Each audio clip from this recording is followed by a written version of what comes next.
రాష్ట్రం మన టీవీ.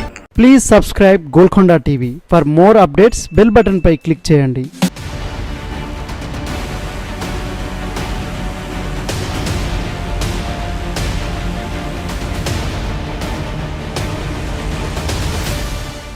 అవును, ఇదే నిజం అని అంటున్నారు.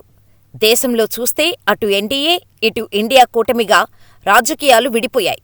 రెండు భారీ క్యాంపులే కనిపిస్తున్నాయి. ఎన్డీఏ కూటమి చూస్తే బీజేపీ అతిపెద్ద పార్టీగా ఉంది. ఆ తర్వాత చూస్తే తెలుగుదేశం తప్ప మరో పార్టీ కనిపించటం లేదు అని అంటున్నారు. బీహార్లో జేడీయూ ఉన్నా కూడా నితీష్ కుమార్ పొలిటికల్ గ్లామర్ బాగా పడిపోయిందని, ఆయన బీహార్లో పూర్తి వ్యతిరేకతను ఎదుర్కొంటున్నారు అని అంటున్నారు. ఆయన తన పదవీకాలంలో చిన్నపిల్లాటగా అటూ ఇటూ కూటములను మారుస్తూ పోతూ అధికారంలో ఉంటున్నారు అన్నది ప్రజల్లో ఏర్పడిన వ్యతిరేక భావన. అది లోక్సభ ఎన్నికల్లో కనిపిస్తోంది అని అంటున్నారు. నితీష్ జేడీయూకు తక్కువ సీట్లు మాత్రమే వస్తాయని అంటున్నారు. అదే ఏపీలో టీడీపీ కూటమికి 17 నుంచి 20 దాకా ఎంపీ సీట్లు అని సర్వేలు చెబుతున్నాయి. ఇందులో టీడీపీ వాటా 14 నుంచి 15 దాకా ఉండొచ్చు అని అంటున్నారు. ఈ బిగ్ నెంబర్తో ఎన్డీఏలో మోడీ తర్వాత చంద్రబాబు కీలకమవుతున్నారని అంటున్నారు. దాంతో బాబు జాతీయ రాజకీయాల్లో చక్రం తిప్పడానికి సరిపడా అన్ని అవకాశాలు ఉన్నాయని అంటున్నారు. బీజేపీకి ఏమాత్రం సీట్లు తగ్గినా బాబు పాత్ర అత్యంత కీలకమవుతుంది అని అంటున్నారు. ఆయన ఇండియా కూటమిలో నుంచి మిత్రులను ఈ వైపునకు తీసుకొని వచ్చినా ఆశ్చర్యపోనవసరం లేదని అంటున్నారు.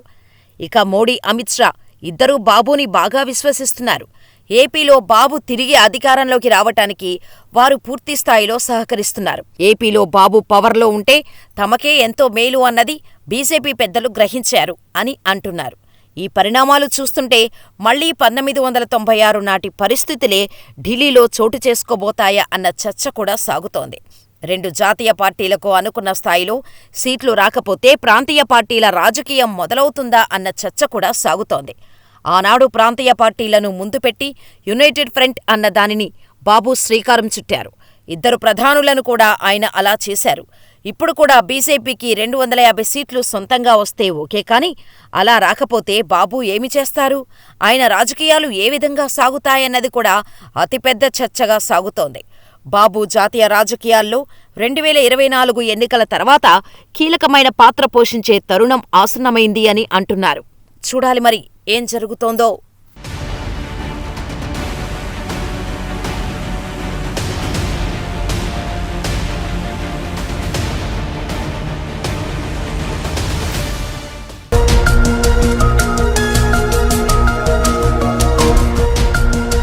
సత్యాలు చెప్పడానికి సాహసం కావాలి. నిజాలు చెప్పే పత్రికలు రావాలి. నిజం మా నైజం.